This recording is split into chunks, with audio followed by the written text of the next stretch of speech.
Hi, everyone. You're listening to Radio Cherry Bomb, and I'm your host, Kerry Diamond, coming to you from Newsstand Studios at Rockefeller Center in the heart of New York City. I'm the founder and editor of Cherry Bomb magazine. Guess what, everybody? Today's guest is Ina Garten. I'm sure you all know the Barefoot Contessa and love her, like the whole team at Cherry Bomb does. I'm so excited to welcome Ina back to our podcast. She joins me in just a minute, and we talk about her highly anticipated memoir, Be Ready When the Luck Happens, which is out tomorrow, October 1st. Speaking of luck, I was able to read an advance copy and I couldn't put it down. Be Ready When the Luck Happens will no doubt be a huge bestseller. By the way, Ina's book is the subject of the next Cherry Bomb Book Club. Our book clubs are virtual get-togethers we do as part of the Cherry Bomb membership. It's taking place on Zoom on Thursday, November 14th, so that gives you plenty of time to read Ina's book. If you are a member, you can sign up right now. Just check your inbox. Not a member?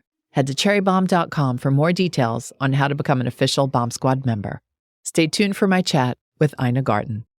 Today's show is presented by Kerrygold, the iconic Irish brand famous for its beautiful cheese and butter made with milk from Irish grass-fed cows.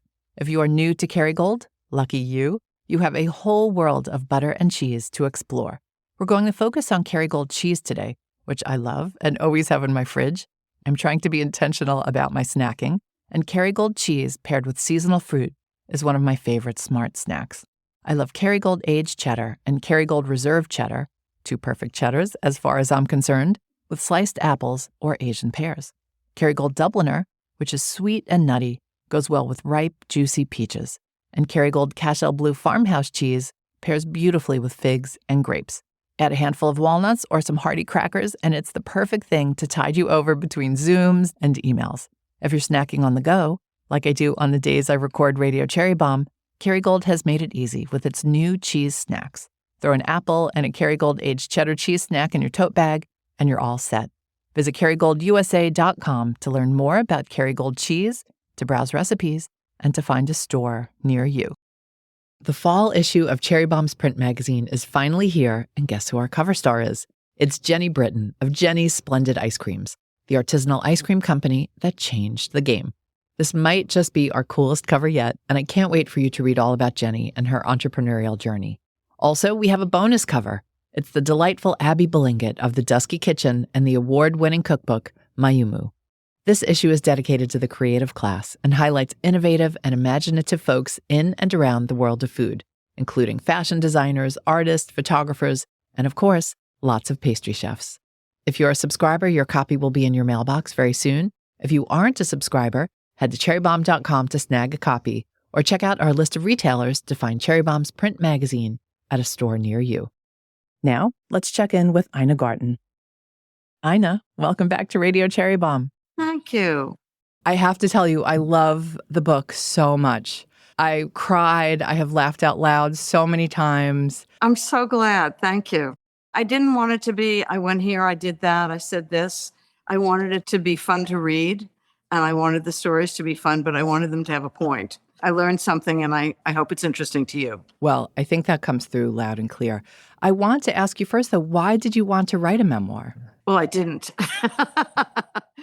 I have a very good friend, Deborah Davis, who was my writing partner on this, who had written her own wonderful books like Madam X and The Party of the Century about Truman Capote's The Black and White Ball, yeah. But she also has written quite a few memoirs, including Oprah's and Tina Turner's. She'd been talking to me for about a year about doing it. And I kept saying, oh, my life's not that interesting. I mean, who would care? And she said, finally, after a year of conversations, at least, she said, somebody's going to write your memoir, and it should be you. And I went, whoa, okay. So the deal we made is that we would do it together. She would help me with a lot of the research and the writing, but I was integrally involved in every detail. And that if at any point I thought it wasn't interesting enough, I could pull the plug. And she's a very good friend anyway, so I really trusted her. And halfway through, she was like a therapist. She found people I went to high school with, I haven't spoken to in, I hate to say this, 60 years. I found the process really interesting. I'm so glad I did it. Did you learn anything about yourself that you didn't realize? So much. I had no idea. I really thought of myself, I wrote about this in the back epilogue of the book. I really thought of myself as being unbelievably lucky. I mean, I had a really tough childhood. Other people have had worse childhoods, but I had a tough childhood. And I was really lucky that I met Jeffrey, who totally believed in me, which gave me some confidence to overcome that. But I felt that along the way, when I decided to write cookbooks, or when I started a specialty food store, that was really the beginning of specialty food stores in America. And that the timing was just perfect. And then when I started writing cookbooks, people went from having like The Joy of Cooking and Julia Childs and maybe one other book to having like whole bookshelves filled with cookbooks. So the timing was really perfect. And then when I started doing TV, it was when Food Network went from being chefs with their white toques on to being good home cooks. So I felt like I was lucky. But then in the process of writing the book, and Deborah took me back to my days in Washington, I came to realize, wow, I taught myself how to cook when I was there. And I bought old houses and I renovated them. I went to the bank for loans. I learned about renovations and business, and I went to business school at night. And I look back and I think, how did I have a job in the White House and do all of that at the same time? But I didn't really think of that as work. I thought it was what I did for fun. One of the things you point out in the book is that you were very much, especially at a younger age, all about leap before you look. Yeah, I kind of still am. So there is a luck element with those things. Well, it is luck, but I realized that I actually had done the work. Every single day I came home and made something from Julia Childs. Her books are really an education because she doesn't just tell you, make the hollandaise. She tells you why it works. If it goes wrong, to do this. She makes you understand the process.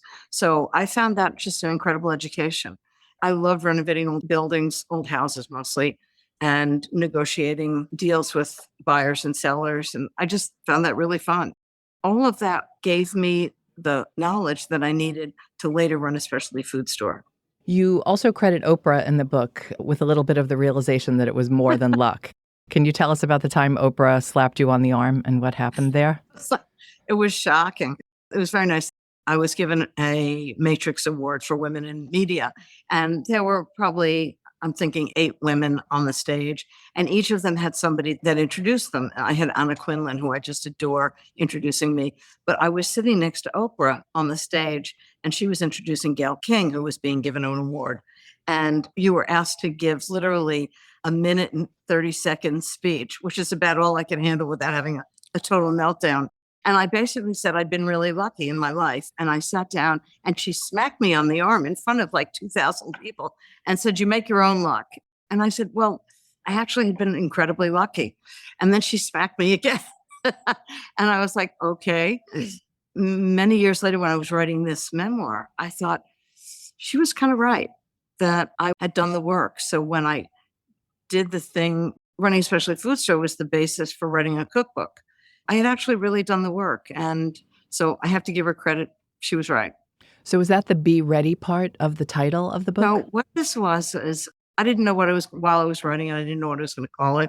And very good friends of mine are Rob Marshall and John DeLuca, who were the director and producers of huge movies like Chicago and Mary Poppins Returns. And I'm just fabulous movies.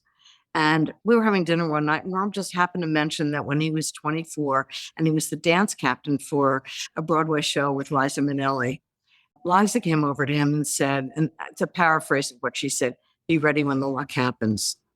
It just gave me chills because I thought, oh my God, that's the connection.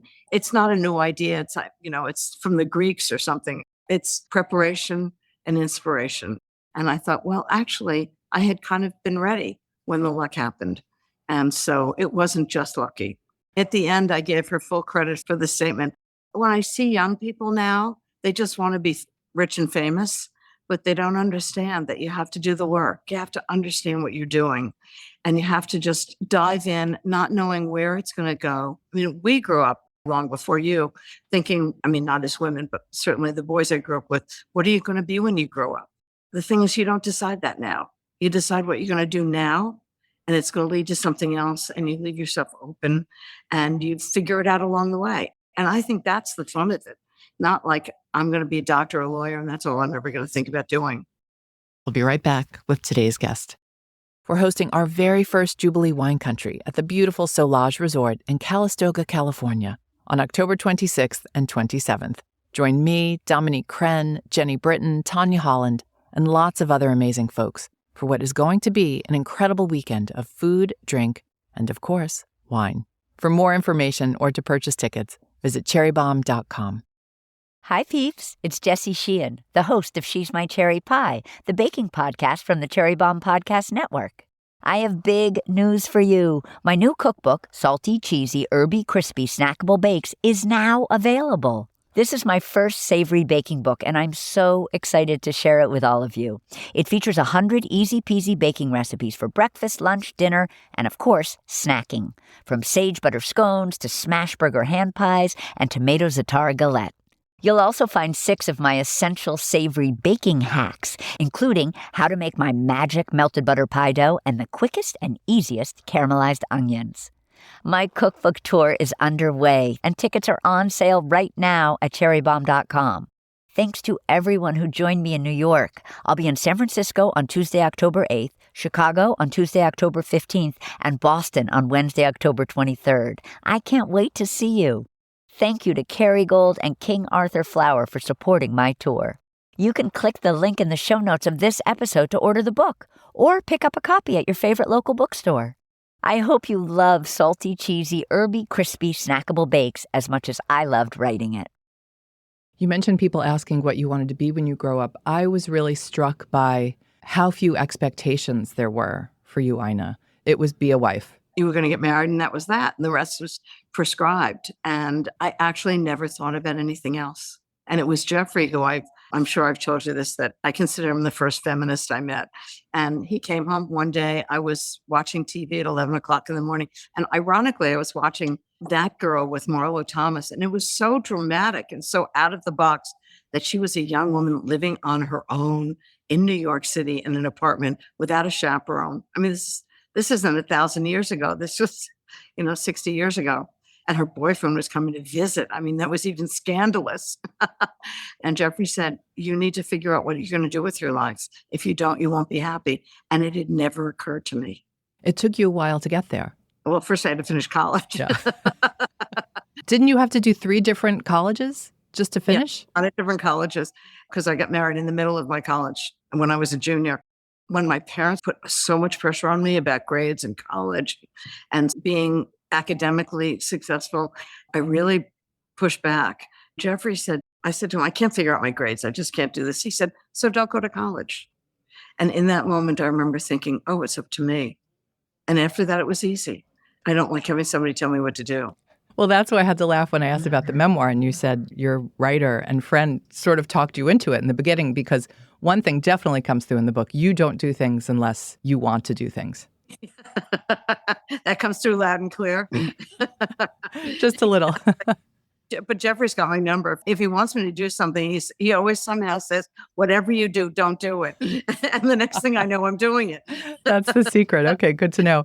I'm also curious with the memoir. You've always been a fairly private person. I mean, a lot of us think we know you because of the TV shows and the books, but we only know a little bit of you. Were you worried about letting people know more about your life or the real Ina? I thought it was interesting because, in the social media world, everybody has a very thin view of everything. That these people are perfect and they have perfect lives and everything's beautiful all the time. And that's not the way life is. I think that when I look back, it's the times of stress, like when Jeffrey and I were having issues and we just didn't know what to do. And I decided to put on the brakes. Those are the really meaningful times in the long run, because that's where we shifted our relationship. It was really hard. It was really scary because he could have walked out. Thank God he stuck around for it and was willing to just sit down and say, okay, what are we going to do? That really made my life. I mean, jumping off a cliff from the White House to buying a specialty food store in a place I'd never been. If I hadn't had the courage to do that, I'd still be working in Washington. I'd have a perfectly fine life, but it wouldn't be what I wanted to do. Mm-hmm. So I think people needed to know that. I just think it was important to share that it's the scary things that you do that really are the doing of your life, or the making of your life. And I'm not saying for people to do things that are so scary. I always had an exit strategy. I knew if it didn't work out, I could do something. I wouldn't destroy myself or Jeffrey, but you got to take a chance. You can't stand on the side of the pond thinking, oh, it could be cold, it's wet, it's dark, I don't know what it is. You have to just jump in the pond, splash around, and find out what it was and find out what it is. And at some point, you may say, well, this is interesting, but I see something over there that's even more interesting. And you go there. You just got to be a little more flexible. The media has really jumped on the fact that you and Jeffrey separated for a short time. Were you surprised about that? No. You knew that would be the thing people talk about. I think people would be surprised. And I think that was part of why I told the story. Mm-hmm. It was a really long time ago. It was a really scary thing, but I wasn't happy. And I felt that our relationship was like husband and wife, which relationships in the 70s were. And I couldn't shift that. It was assumed that I would make dinner, that I'd take care of the house. And maybe I'm happy doing it, but I don't like that it's expected. And that Jeffrey was the husband and he would take care of the finances. And he would say to me, like, so what's this bill from Bloomingdale's? And I'm like, I'm not justifying this. And at some point, Jeffrey just said, here, you do it. And I was like, okay, I'll do it. So we needed to shift it from husband and wife to partners. It was a time when women were having a hard time doing that. Of course, men had a good deal. You know, they always came home and there was a good meal on the table for dinner. You also clarify why you and Jeffrey didn't have any children. And I was curious why you included that. Were you tired of that question? No, I wasn't tired of the question. Very few people have asked me, actually. The reason why I included the story of my childhood, which was so unhappy and so fraught, is not that I thought it was the worst childhood ever. I mean, certainly it was bad, but it was not as bad as a lot of other people. Is that I just wanted people to know that the story of your childhood doesn't have to be the story of your life.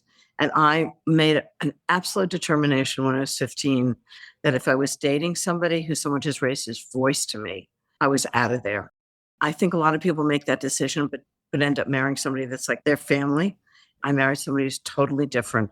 And at every step of the way, I've really rejected the relationships I had at home and created different relationships. And I think part of not having children was I had a very unhappy childhood. Being a child in that family was terrible. There was no joy. There was no fun. Nobody hung out and played games, and nobody cared about what we thought. And I didn't really understand in my 20s why people even had children, because it was such a miserable experience. Now that I'm older, I understand people have wonderful family lives and they have total joy from their children, but I hadn't seen it. One of the things that I always marvel about you, Ina, is just how prescient you are. You know, you mentioned earlier some of the things like getting into the food business, getting on television, writing cookbooks. Even during the pandemic, 2 years earlier, started working on a book called Modern Comfort Food, the book we all needed when you did the fun cocktail thing and made us all smile during the pandemic. Just so many examples of that over and over again. But in talking about not having children, of course, you know, I have to ask you about the term childless being weaponized and thrown around in a way that's just really ugly toward women, I think. I don't want to put words in your mouth. But I was just curious if you had any reaction to that when it happened. Technically, it's not an ugly word. It's being used as an ugly word. It's being used in a way that says if women don't have children, they have no value. It's that simple. And they have no value to society. They have no value to other people. It's obviously ridiculous. Mm-hmm. You are definitely not a cat lady, though. It's funny. I said to somebody, I'm not just childless. I don't even have a cat. So I'm the worst kind of childless cat lady. Oh my gosh, that's so funny. Have you guys ever had pets? Our lives are so simple. We do what we love to do. We spend a lot of wonderful time together, and we're not responsible to anything except each other and the people that work with us and our friends. The things that people fight about, we don't even have. Maybe it's the Hamptons thing and the fact that you like a convertible, but I see you two as like golden retriever people. No, there's fur all over everything. And muddy paw prints, right? And muddy paw prints. I know people love their pets. I know they love their children, and I admire that. I don't have it in me. Again, this is clear just from our interview, but very clear in the book that you do operate on instinct often and trusting your gut, and you react when an opportunity is presented to you. Has there ever been a time when you've said, I'm going to work on a 5-year plan, or I'm going to set some goals for the year? I just don't. Yeah. I never have, and what's happened to me has been so outrageously outside the bounds of what I could have imagined. That to set a 5-year goal just seems like a waste of time because I think it locks something in as opposed to saying, I literally just operate as I don't go to sleep until I know what I'm going to do tomorrow. And I've got all, my pencils or my ingredients or whatever I need lined up. And tomorrow I'm going to do the best job I can possibly do with what I have to do. And then at the end of the day, I'm going to figure out what I'm going to do the next day. And it just seems to me, for me, it works the best.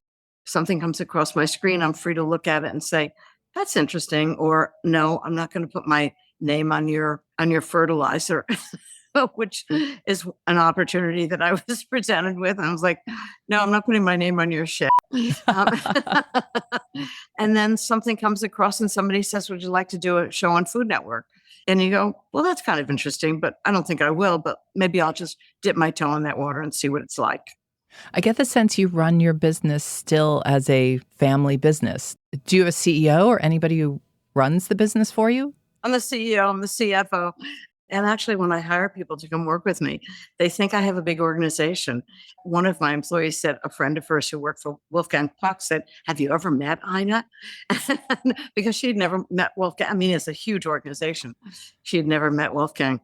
And literally every morning, I walk from the house across the lawn to the barn. And I have 2 assistants, full-time assistants, and 1 part-time accountant. And we meet at the barn and we decide what we're going to do that day. And that's basically the organization. And it's great because if I have a question about something, we bat it around until we decide what to do. I love to hear people's opinions, but it's my responsibility to make the decision. So you've written the memoir. Does that mean no more cookbooks or will you go back to cookbooks? I am probably 3/4 of the way through the next cookbook. Yeah, I'm definitely going back to cookbooks. Since now, but as I said to you, it could change, is I have a contract for a cookbook, which is next. That'll come out in 2026, and a design book in 2028. And it's not a pretty pictures design book for your coffee table. It's going to be, this is how I think about flowers on a table for a dinner party. This is how I think about arranging the chairs in a room where the sofa goes. It's about gardens. It'll be about all the things that I kind of do for fun. Oh, I love that. Do you think you'll be back on that every 2-year schedule that you were on? 2 years just feels like I have the time to really delve into it and it's not a surface job, really spend time doing a good job and designing it and editing it and photographing it. That feels like it's a lot every 2 years. Absolutely. But I do think for some of us who are big fans and who love your books, it also gives some sort of, structure to our own lives. Like, okay, 2 years have passed. Ina's got a new book. What's going on? I also feel like I want people to absorb what I've gotten this year. And it takes a year or 2 to work on the recipes and feel like I want people to look around and go, oh, is there another book coming soon? Rather than, oh, God, it's another book. Mm-hmm. Absolutely. Did you let Jeffrey read the memoir before you turned it in? I wrote the entire memoir. Deborah and I wrote it together. And I wanted him to read it. I gave it to him actually like 24 hours before I was giving it to my editor. I knew we had an editing process. I wanted him to read it for accuracy because unlike an autobiography where everything has to be very accurate, a memoir is how you remember it. And I just wanted to be sure that there was nothing in it that was upsetting to him because, of course, a lot of it's about him, but also that what I said was accurate. And I gave it to him. I mean, he reads a lot, but he's also dyslexic. So it takes enormous amount of energy for Jeffrey to read. And he usually reads in blocks. And so I gave it to him after lunch one day. And he sat at the kitchen table and he didn't move until 7:30 when he finished it. And I was like bringing him snacks and drinks. And I was like, oh my God. And of course, he knew everything in the book, but he'd never read it in the way that we wrote it. And I was really glad that he was pleased. He had no changes. One change. A friend of his who had an enormous influence on me, I thought had worked at the State Department. He worked at the World Bank, but that was it. And that was it. Wow. Were you nervous? I mean, you two know each other so well. Yeah. Of course I was nervous because, I wanted him to admire my work and he thought it was just wonderful. Oh. So that was good. It was a moment. That's amazing. I think you mentioned in the book that Jeffrey is very private and has never really done many interviews. He's had so many requests for interviews because of the memoir, and he's just said no to all of them. Oh, okay. So we shouldn't request to get him on Radio Cherry Bomb. Yeah, not going to happen. Jeffrey, if you're listening, we all want you to come on the show. So he's at the top of my list with Oprah.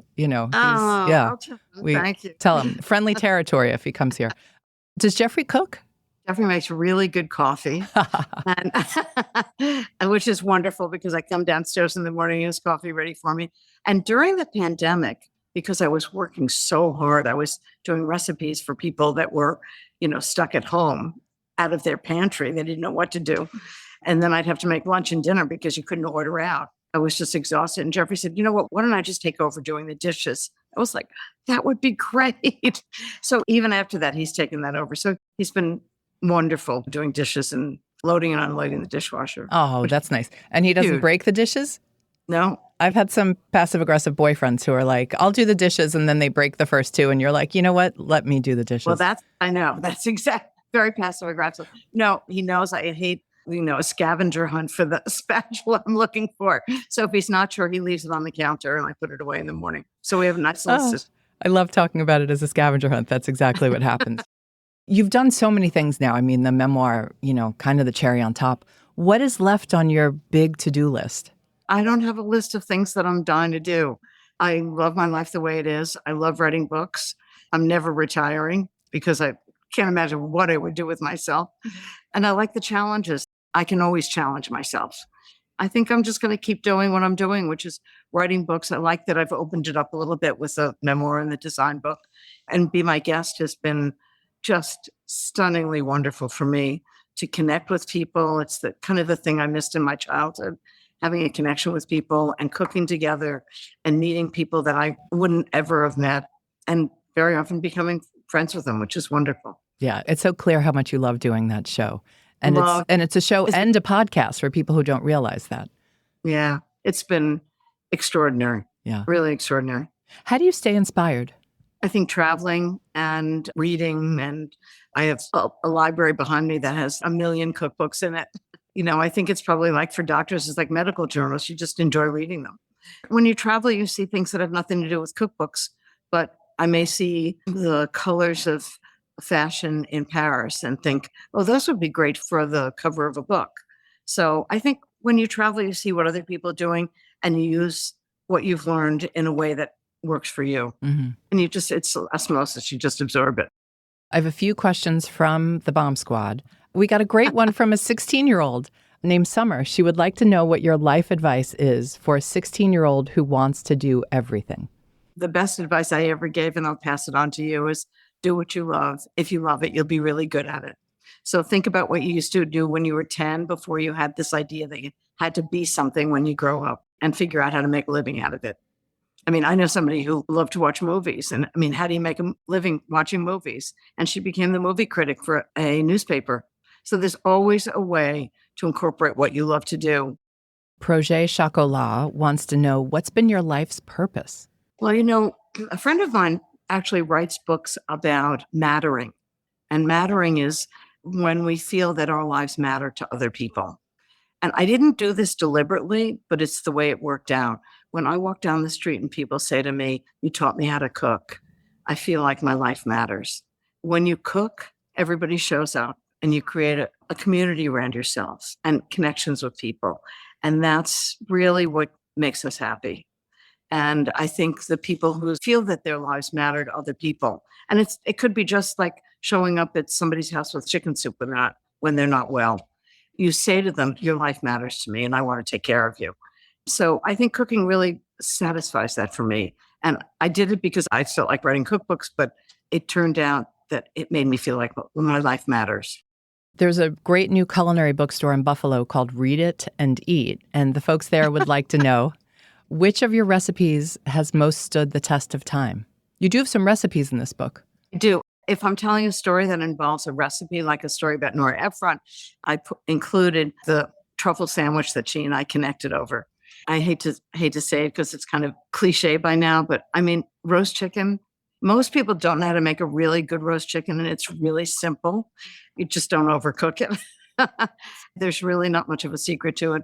I think one of the very few things I took from my mother was she used to make Parmesan chicken. And I ended up putting a salad with a lemon vinaigrette on top of it. Those are two things that I make all the time. My other current favorite is vanilla panna cotta with salted caramel, which I just love whenever I serve it. I just look around the table and nobody's talking. Everybody's just like, mm. I love that.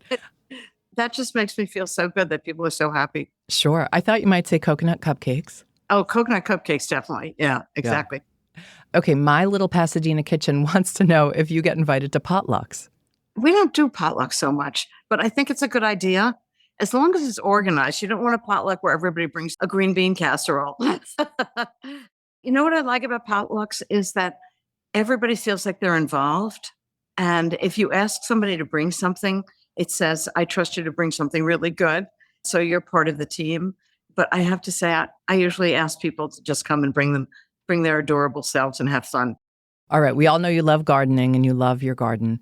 Kim Friday is a first-time gardener, and she wants to know, are there any herb plants that you bring in for the winter? Well, you can bring them all in. The only question is, will they last? I think sometimes they get a little mold on them. They're really hard to do, but it's certainly worth doing. I don't know that you can expect to put them out again next year. But, one herb plant, like one basil plant, makes a lot of basil. And sometimes I have rosemary that overwinters for a couple of winters, and then I have to buy new ones. As long as you're willing to just say, okay, this isn't working, and buy a new one, it's certainly worth keeping them for as long as you can. For everyone else who sent in questions, thank you so much. If I didn't ask your question, it means Ina answers it in the book, and you have to buy the book and read the book. Ina, you know what we didn't talk about that I just loved was the early Barefoot Contessa days. I shook my head as many times as I laughed out loud. Really? And again, just this like plunging forward, not knowing what you don't know. I mean, taking we didn't have time to count the cash. So we used to stuff it into night drop bags for the bank, but we kept both keys so they couldn't get into the bag. As soon as we had money, we would put it into the night drop. And then on Monday, my manager, Sarah, and I would go to one of those little booths where the safety deposit box are, and we would spend the entire day counting cash. That's called a good problem. We knew that maybe this was going to be a good business. I mean, really fun stuff. Lots of hijinks, everything from like people stealing from the store. You got held up by gunpoint in the city. I mean, this is like a movie. It was pretty crazy.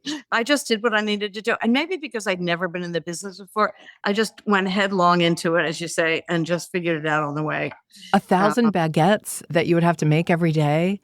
I had a baker who was, we were only open in the summer, so I'd hire an entire staff in April, and then they would be gone in September. So in April, I hired this young man. He was a perfectly lovely young man. His family were bread bakers. And he was going to be the bread baker because I had just gotten these French deck ovens. And he just made terrible bread. I think he knew how to make like classic American white bread, but not baguettes. And I get there at 3 a.m, try and, get him to, and I just couldn't. And in walks this absolutely gorgeous Swedish girl. And I just said, have you ever baked bread? And she said, no. And I was like, would you like to learn? She said, yes. And I taught her how to make bread, and she was in the window. The bread baking was in the window, so you could watch it. I mean, like people from all over the country, it felt like, came to watch her bake bread because she was so beautiful. And she made fabulous baguettes, and she stayed for years. And we would literally sell 1,000 baguettes a day when she was there. Isn't that incredible? That is amazing. But even her story, a case of like right time, right place, saying yes to an opportunity. I thought, okay, here's a bread baker who thinks he knows how to bake bread, and I can't change him. I'll just try somebody who I know how to bake bread, so I'll just teach her how to do it. Yeah. And she was just fabulous. So folks might not be looking at this book as sort of like an entrepreneur manual, and so many of you out there are entrepreneurs. There is a lot of great advice for starting a business and just succeeding despite just so much craziness around you. Thank you so much, Kerry. Yeah, thank you for sharing that. That's what I wanted people to get from it. Is sometimes you don't have to go to business school to figure it out. You have to jump in and figure it out and use your common sense and do what do what feels right. All right, let's do a little speed round because you are busy, and we're so grateful that you gave us the time, Ina. Thank you so much. I love what you do, and I'm so glad to be part of it. Oh, I know the whole world wants to interview you, so it means a lot. Too. Okay, speed round. Morning beverage. Coffee. Good coffee. Yeah. Good coffee. With milk. It has to be really good coffee with whole milk. What are you streaming these days? We're always watching some kind of a British series. We love British series. We're watching a series called River. I think it's an old series, but I love the British series because they're human. They're all about human beings with quirks and flaws and anxieties, and they're trying to solve a crime. So they're great. Are there any treasured cookbooks that you're referencing these days or taking a look at? I tend to look at especially food store cookbooks because they're things where food that's made in advance that you take home to reheat and they're still really good, as opposed to a restaurant where you grill a steak and serve it and somebody eats it. So I find them very useful. I love Loaves and Fishes cookbooks. I love... And that's a whole series of cookbooks. Whole series. Mm-hmm. And Sarah Chase, who had a especially food store, Que Sera, who actually works with me, fabulous cookbooks. And I love... She actually wrote the second Silver Palette cookbook. She knows about simple recipes that taste fabulous. I was thinking of doing a fun social media thing and cooking through the Silver Palette cookbook. Oh, yeah. And remember, they didn't have photographs. They had drawings. And sometimes there are like 3 recipes on one page. So, I mean, that's just fabulous. Yeah, that book is a triumph of graphic design. That is for sure. Yeah, How they squeezed all those recipes in. What's your favorite smell? Vanilla. What's your favorite snack food? Cheese. Any particular kind? I mean, whatever's in season. I like sharp cheddar. I like really good brie, just stuff. And obviously in season, Vacherin. Your friend Oprah said recently, don't take my Tupperware. Do you feel the same way about your own Tupperware? I don't even own Tupperware. I think she was using... Don't take my Tupperware? I think she was using it in the generic sense. Like, don't take my nice, containers. Oh, I have like quart containers and pint containers and mini pints. Oh, yeah, absolutely. They're all stacked together. I use them all the time. Are you proprietary about them? No, because if we're cooking something and my staff wants to take something, then it goes into one of those containers. But, at some point I just say, can you bring some of those back? Exactly. Or I take them from here to the house and I have to bring them back. Yeah. I know. Who do you admire? Julia Child. I mean, let's think about Julia Child. She had a passion for food. Cookbooks weren't a thing. She proposed in an era where people were looking for fast food and quick tricks like Velveeta. She was proposing we go back to real food and complicated cooking. Alfred Knopf famously said, if we sell any of these books, I'll eat my hat. And she did it anyway. She did it anyway. She was not going to let somebody stop her. She wrote the book because of her passion for it and her belief that people would enjoy cooking if they took the chance. We're still using that book today. Then she went into TV. I mean, who would want to watch cooking on TV? Cooking was beneath people. And she made it something really worthwhile. I don't think there's anybody I have more admiration for than Julia. All right, last question. And you can't say Jeffrey, even though Jeffrey is kind of a food celebrity these days. If you had to be trapped on a deserted island with one food celebrity, who would it be and why? Eric Repair. I mean, obviously, probably the most accomplished chef in the world, the co-owner and chef at Le Bernardin. He's fun. He's adorable.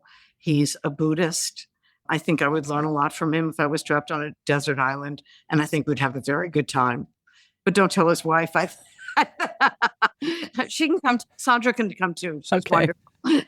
I thought maybe you picked him because chances are you'd be surrounded by water and his specialty is fish. Yeah, fish. It would be perfect. You'd never starve. Yeah. We'd never starve. Did you know you are our number one answer to that question? I'm your number one answer? Yes. You're kidding. Oh, that's just wonderful. I think 90% of our guests say Ina Garten. Oh, my goodness. Thank you. And I picked Eric Repair for the same reason, because I thought it'd be fun and we would eat well. Would you be good on a deserted island? Should people be picking you? Well, how big's the deserted island? I get claustrophobia pretty quickly. I'd probably be building a boat really fast. As long as I had funsters around me, I'd be okay. But I think alone on an island, oh, that's not pretty. I'd be in a rabbit hole so deep you wouldn't be able to find me. Did you say funsters? Funsters, yeah. Okay. Well, make sure you're surrounded by funsters. Thank you again, Ina. Thank you. It's wonderful being with you. anytime, anywhere. See you soon. That's it for today's show. I would love for you to follow Radio Cherry Bomb wherever you listen to podcasts and leave a rating and a review. Let me know what you think about the show and who you would love to hear from on a future episode. Our theme song is by the band Tra La La. Joseph Hazen is the studio engineer for Newsstand Studios at Rockefeller Center. Our producers are Catherine Baker and Jenna Sadu, and our content and partnerships manager is London Crenshaw. Thanks for listening, everybody. You're the bomb.